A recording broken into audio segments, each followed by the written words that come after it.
Hello guys, welcome to my new blog. જય શ્રી કૃષ્ણ, જય સોમનાથ. આજે અમે આવ્યા છીએ હોસ્પિટલ.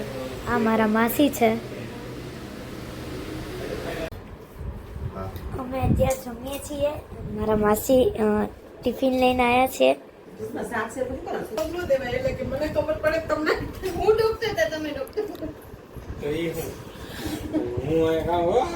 ખીચડી, ભાખરી, શાક, રસ,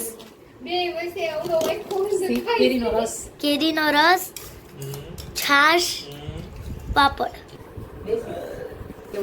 આજે મારે ઇંગ્લિશનું પેપર હતું. હવે અમે ખાઈ લીધું છે. આ બધા જો